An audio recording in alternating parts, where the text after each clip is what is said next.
शाम में बशार अल असद की हुकूमत क्यों ख़त्म हुई? इसकी 3 बड़ी वजूहात हैं। पहली और सबसे बड़ी वजह गैस पाइपलाइन है। रूस दुनिया में कुदरती गैस पैदा करने वाला दूसरा बड़ा मुल्क है। ये हर साल 586 बिलियन क्यूबिक मीटर गैस पैदा करता है, जिसका 49% हिस्सा यूरोप खरीद लेता है। रूसी गैस पाइपलाइन के ज़रिए तुर्की जाती है और फिर वहाँ से यूरोप, और आज से 30 साल कबल कतर में गैस का बड़ा ज़ख़ीरा दरियाफ्त हो गया, जिसके बाद कतर दुनिया में गैस पैदा करने वाला छठा बड़ा मुल्क बन गया। ये सालाना 181 बिलियन क्यूबिक मीटर गैस पैदा करता है। कतर 27 लाख आबादी का छोटा सा मुल्क है। गैस उसकी ज़रूरत से 1000 गुना ज़्यादा है, लिहाजा उसके पास फ़रोख्त के अलावा कोई ऑप्शन नहीं, और उसका करीब तरीन ख़रीदार यूरोप है। दूसरी तरफ यूरोप रूस की ब्लैकमेलिंग से तंग था। उसने सऊदी अरब और अमेरिका की मदद से कतर से गैस पाइपलाइन यूरोप लाने का फ़ैसला कर लिया। इससे ये रूस की मुसलसल ब्लैकमेलिंग से भी आज़ाद हो जाता और गैस की कीमत भी कम हो जाती। पाइपलाइन कतर से सऊदी अरब, उर्दन और शाम से तुर्की पहुंचनी थी, और वहां से उसने यूरोप की लाइन के साथ मिल जाना था। अमेरिकी कंपनियों के साथ सौदा हुआ और उन्होंने उर्दन तक पाइपलाइन बिछा दी। ये मंसूबा रूस के लिए नाकाबिले कबूल था।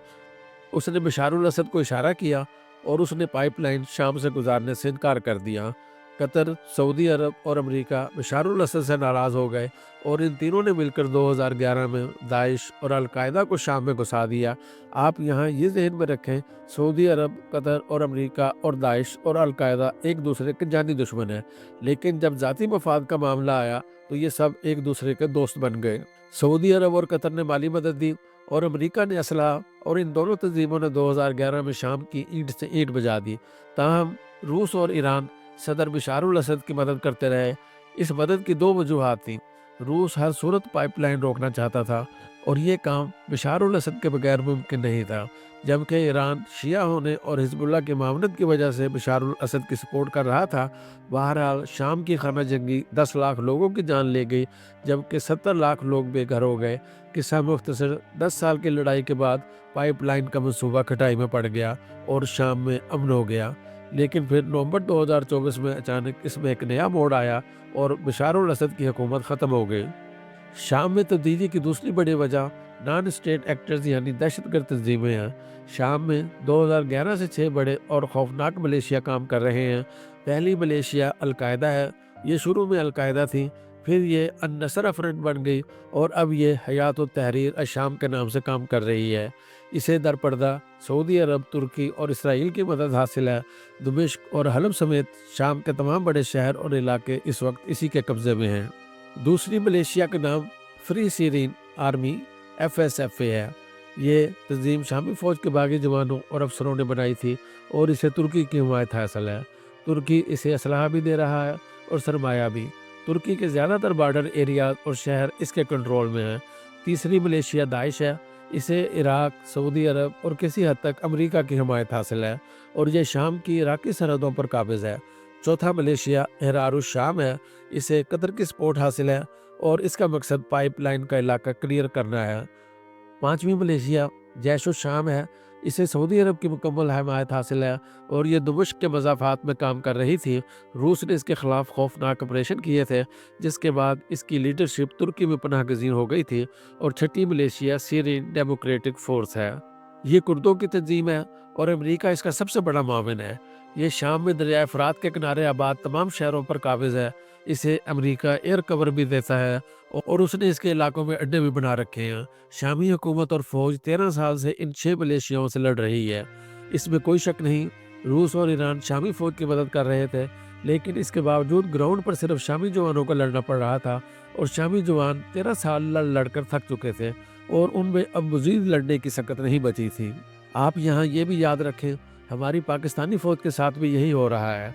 हमारी फ़ौज भी 2007 से मुसलसल मुल्क के अंदर और बाहर लड़ रही है और हमारे दुश्मन इस जंग के ज़रिए इसे भी शामी फ़ौज की तरह थका देना चाहते हैं। लिहाजा हमने अब ये फ़ैसला करना है, हमने शाम बनना है या फिर मुत्तहिद और आज़ाद रहना है। शाम की तबाही की तीसरी बड़ी वजह इसराइल था। इसराइल को हमास और हिजबुल्लाह ने बेदस्तोपा कर रखा था। हिजबुल्लाह शिया मुसलमानों की तंजीम है। لیکن وقت گزرنے کے ساتھ ساتھ اس میں سنی، دروز اور عیسائی بھی شامل ہو گئے ہیں، لہٰذا یہ کثیر المذہبی جماعت بن چکی ہے۔ اس کے پاس لبنان کی زمین، ایران کی نظریاتی اور جسمانی سپورٹ اور روس کی ٹیکنالوجی اور اسلحہ ہے، اور اسے یہ ساری سہولتیں شام کے ذریعے ملتی ہیں۔ ایران اور روس اپنا اسلحہ، ٹیکنالوجی اور مجاہدین جہازوں کے ذریعے شام بھجواتے ہیں، اور یہ زمینی راستے سے لبنان میں حزب اللہ کے ٹھکانوں پر پہنچ جاتا ہے اور بعد ازاں اسرائیل کے خلاف استعمال ہوتا ہے، جبکہ حزب اللہ کے برعکس حماس کو مصر کی اخوان المسلمین کی حمایت حاصل ہے اور یہ سنی مسلمانوں کی جماعت ہے۔ اسرائیل کو ایک طرف سے حماس اور دوسری طرف سے حزب اللہ نے جکڑ رکھا تھا۔ مصری حکومت سر دست اخوان المسلمین اور حماس کے خلاف ہے۔ مصری صدر عبد الفتاح السیسی نے اخوان کے صدر محمد مرسی کو پھانسی کی سزا دے دی تھی۔ اسرائیل اس حقیقت سے واقف ہے، لیکن اس نے حماس کا دور توڑنے کے لیے اکتوبر 2023 میں غزہ کی اینٹ سے اینٹ بجا دی، اور یہ سلسلہ اب تک جاری ہے۔ دوسری طرف اس نے 28 ستمبر 2024 کو بیروت میں حزب اللہ کے ہیڈ کوارٹر پر حملہ کر کے اس کے سربراہ حسن نصر اللہ کو شہید کر دیا۔ اسرائیل نے اس دوران ایران پر بھی براہ راست حملے کر دیے۔ پیجرز اور واکی ٹاکیز کے بلاسٹ کے ذریعے بھی حزب اللہ کے 33 کارکن شہید اور 4000 زخمی کر دیے گئے، لیکن اس کے باوجود حماس اور حزب اللہ ابھی تک اسرائیل کے لیے خطرہ ہیں۔ اسرائیل سمجھتا ہے یہ جماعتیں کسی بھی وقت ہمیں خوفناک نقصان پہنچا سکتی ہیں، اور یہ خدشہ غلط نہیں۔ حزب اللہ اور حماس میں یہ پوٹینشل موجود ہے۔ روس اس ساری صورتحال میں ایران اور شام کا سب سے بڑا سپورٹر تھا، اور اس سپورٹ کا حماس اور حزب اللہ کو فائدہ ہو رہا تھا، لیکن بدقسمتی سے یہ یوکرائن میں پھنس گیا۔ اس کی فوج کا 70% حصہ اور بڑے معاشی وسائل یوکرائن میں خرچ ہو رہے ہیں، لہٰذا سر دست یہ کوئی نئی جنگ نہیں چھیڑ سکتا۔ اسرائیل یہ بھی جانتا ہے کہ 20 جنوری کو ڈونلڈ ٹرمپ حلف اٹھا دے گا، اور یوکرین میں جنگ بندی اس کا پہلا ٹاسک ہوگا۔ جو بائیڈن کے مقابلے میں ڈونلڈ ٹرمپ روسی صدر پوٹن کے زیادہ قریب ہیں، یہ انہیں یوکرائن جنگ کے خاتمے پر راضی کر لیں گے، اور اس کے بعد روس کے پاس شام کے لیے وقت بھی ہوگا اور وسائل بھی، اور اس سے ایران، شام اور حزب اللہ تینوں مضبوط ہو جائیں گے۔ اسرائیل کے پاس صرف 20 جنوری تک کا وقت ہے، چنانچہ اس نے اپنے سارے وسائل استعمال کیے اور 10 دنوں میں بشار الاسد کی حکومت بھی ختم کر دی، اور جن راستوں سے حزب اللہ کو اسلحہ، مجاہد اور سرمایہ ملتا تھا، اس نے وہاں مخالف ملیشیا کو بھی کھڑا کر دیا۔ دوسرا، اسرائیل نے ایک ہی رات میں گولان کی پہاڑیوں کے شامی حصے پر قبضہ بھی کر لیا، جس کے بعد اسرائیلی فوج، توپیں اور ٹینک دمشق سے صرف 40 کلومیٹر کے فاصلے پر رہ گئے ہیں، جس کے بعد اسرائیل جب بھی دمشق پر گولہ باری کرے گا، پورا شہر 8 گھنٹوں میں قبرستان بن جائے گا۔ اب سوال یہ ہے، اب کیا ہوگا؟ اسرائیل اب حزب اللہ اور حماس کو پیس کر رکھ دے گا، جس کے بعد غزہ اور لبنان دونوں ملبے کا ڈھیر بن جائیں گے۔ شام بھی اب کبھی قدموں پر کھڑا نہیں ہو سکے گا۔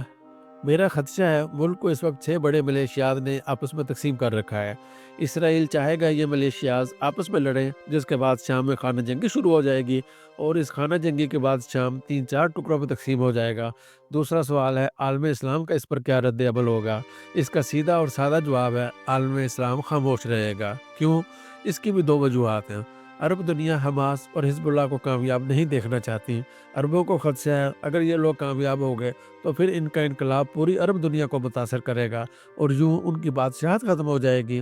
اور دوسری وجہ گیس پائپ لائن ہے۔ اگر شام میں فساد ہوگا اور ملک ٹوٹ جائے گا تو گیس پائپ لائن کے بینیفیشری ایک لمبی پٹی کاٹ کر اس میں اپنی حکومت بنائیں گے، اس سے پائپ لائن گزاریں گے اور سالانہ اربوں ڈالر کمائیں گے۔ اور اب آخری سوال یہ ہے، کیا روس اس پائپ لائن کو برداشت کر لے گا؟ میرا خیال ہے یوکرائن وار نے اسے تھکا دیا ہے، لہٰذا یہ چند برس خاموش بیٹھے گا، اور اس کی خاموشی سے شام کی رات گہری ہوتی چلی جائے گی۔ تاہم مجھے خطرہ ہے اسرائیل کہیں 20 جنوری سے پہلے ایران پر بھی حملہ نہ کر دے، اور اگر ایسا ہو گیا تو پھر تیسری عالمی جنگ دور نہیں رہے گی۔